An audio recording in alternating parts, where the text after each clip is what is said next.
Alright, you guys are back just in time for game number 2. Let's swap those around. There we go. It's a best of 3 for Copa America. This is the 4th qualifier, and Horace is out of the game. And then, I don't think was he a caster or just an admin? He was just an admin. He left last time. Yeah, I wasn't sure. You're always a little bit worried, like, can we remake? Like, I've got all chat. Anyways, without further ado, in game number 2, currently down 1 at the moment. If you're in chat, raise your Copas. It is Root Gaming's Root for Root, Drewbie, the Red Terran. Coppas. Did I say that? Kappas? Whatever. You got a little set like coppas. And I was like, are you capping us? It's my Capping? Canadian accent coming in. And upper left as the blue Zerg, he is Cham. Heralding from New Dice Gaming. Just to continue with the weird pronunciations to even that all out. But this is a map that is in a weird spot for TVZ. We could go on about Road Treasure, but the bottom line for this is, this map is heavily influenced by spawn locations. And this is a spawn location that I wouldn't say is horrible for, Drewbie. Sorry, I'm just reading the name here, guys. By any means, but this is also a map where, for Cham, I kind of feel like he can get crazy with expansions. You know, going all the way north is not going to be too hard to stop. I had to research what this word meant because it looks really familiar. Cham. So I'm gonna Google this. Oh, okay. I thought that was like I already looked it up. Here's what it means at the moment. I saw this one is an ethnic group in Southeast Asia. Is that where it's from? I don't know. Okay. Anyway, guys, one thing is worth noting, we're currently in round 3. We're pretty much on schedule to where we would like to be, but if you've got some players you're looking for, you want to know who's casting them where, a good thing to do would be checking the other streams. You can do this in combination Team Liquid or through Reddit, where there's plenty of information displayed. If you're here with us live in Twitch, !Reddit will link you to the Reddit thread with all the other information, including brackets, prize pools, and what have you, but alternatively, if you just want to see the brackets, do us a favor, type !Brackets. You'll have to click qualifier 4, but today is the last possible qualifier. Tomorrow on Friday, we'll be playing out the finals matches and the third place matches to determine group stages and placements for a lot of the players who've gotten through. But today, top 4 players will qualify to Copa America Season 2. Yeah. Now, usually, as I don't know, it's not really meant to be mean, but we've usually seen in these qualifiers pretty much one-sided stomps, or people who weren't one-sided stomps, but they probably weren't the contenders for top 4. So it was really obvious by the time we got into this rounds, right before the semifinals, we were like, hey, this person gets through, this person gets through, you know, these two are going to get stomped kind of thing. What's really disappointing, both these guys so evenly matched, and only one of them gets through. Yeah, I mean, this could have been a finals match easily. I think the thing is, though, and this was great about Copa America, for those who don't know, again, we got standard stuff coming on, so we're not really paying attention to the sixlings coming out. You can see that with your eyes.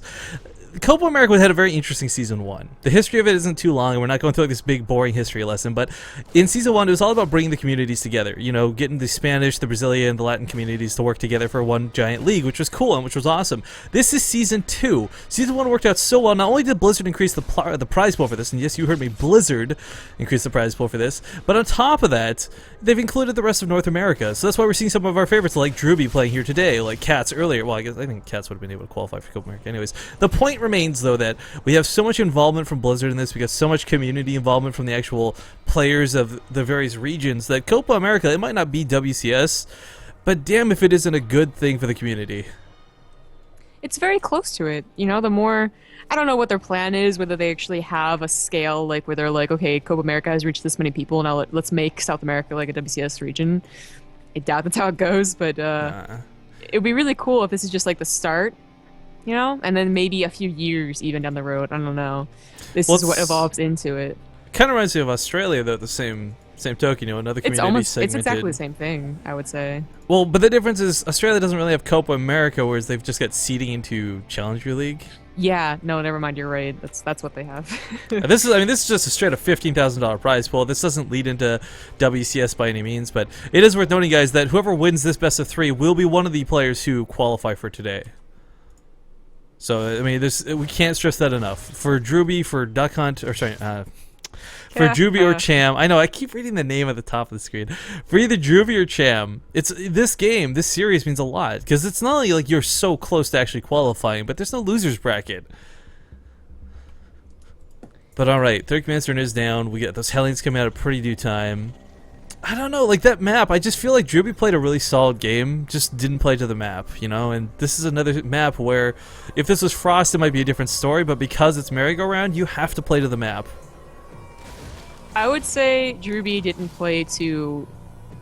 No, that's not right.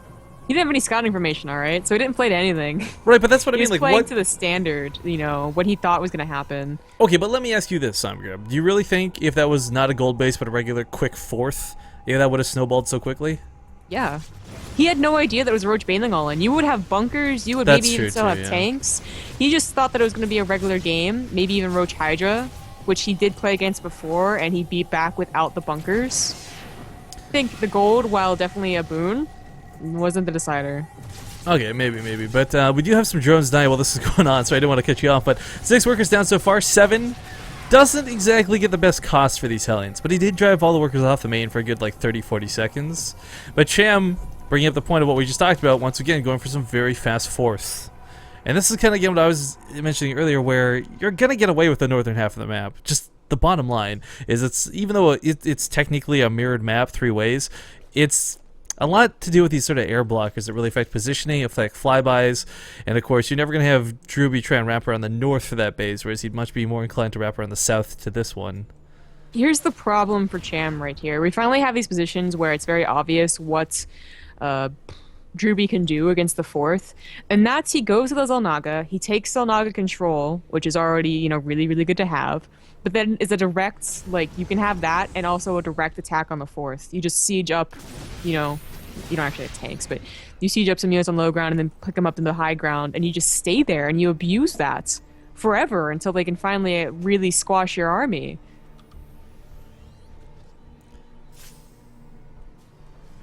You know, actually, I can't help but think it was Starbuck this morning. We cast the Easter Team Story Cup, and he did this really cool move where he knocked down those rocks.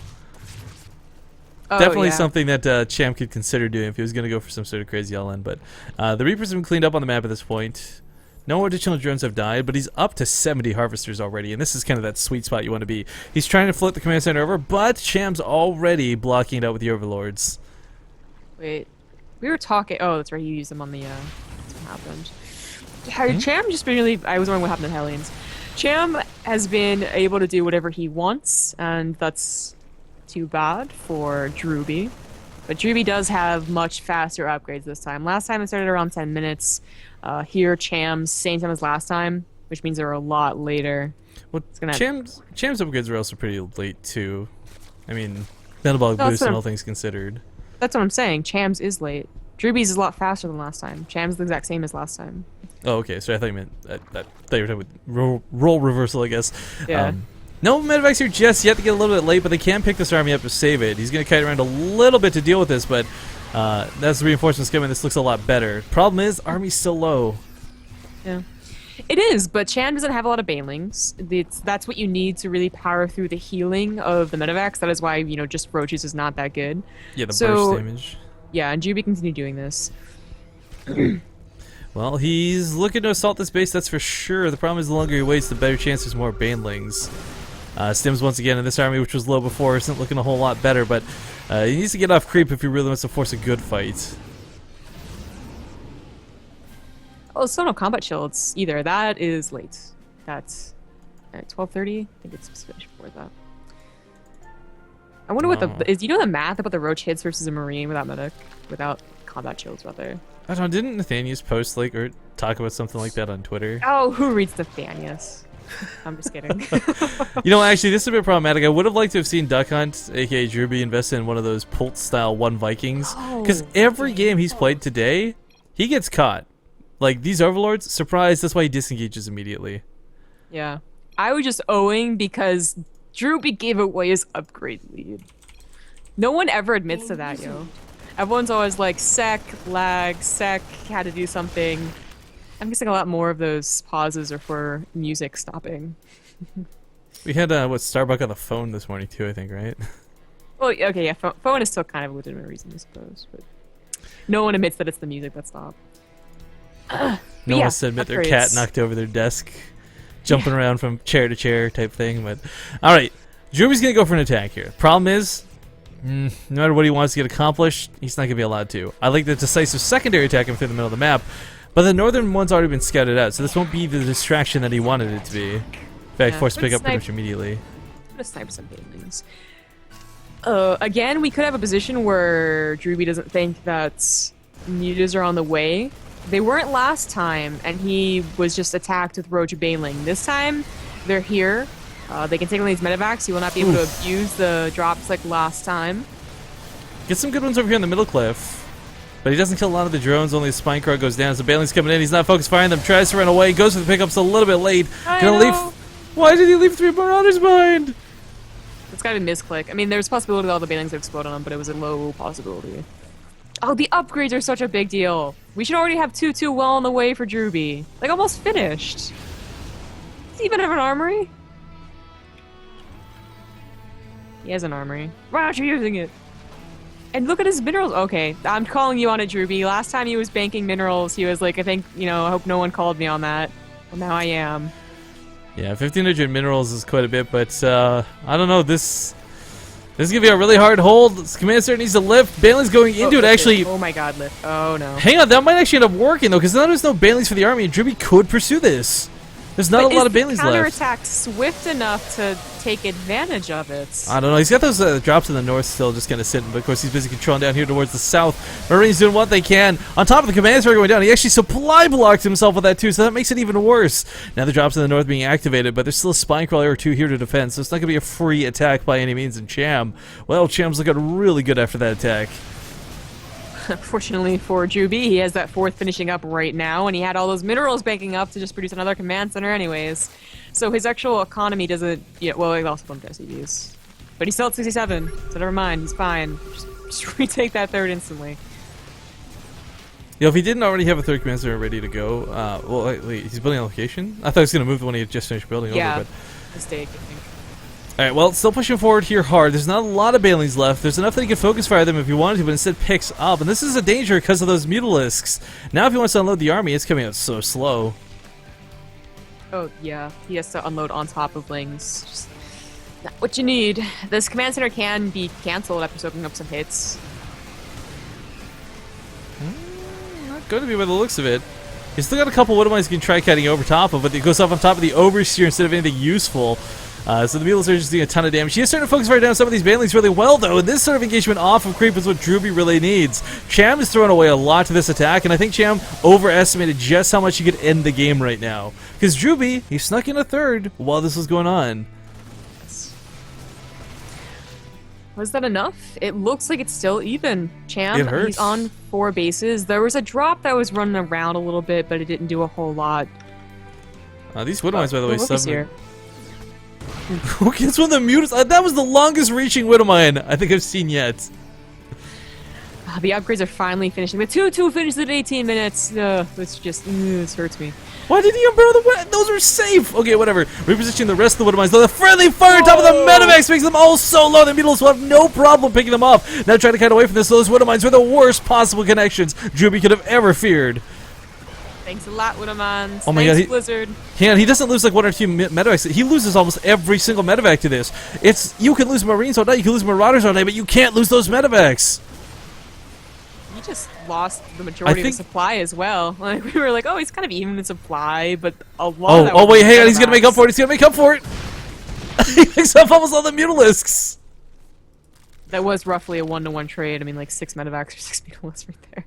Yeah, but still, I think the medevacs are a little more important. Yeah, I do as well. Because he's not really relying on the Mutalisk a whole lot on it. It was ground army's the one that's really winning out.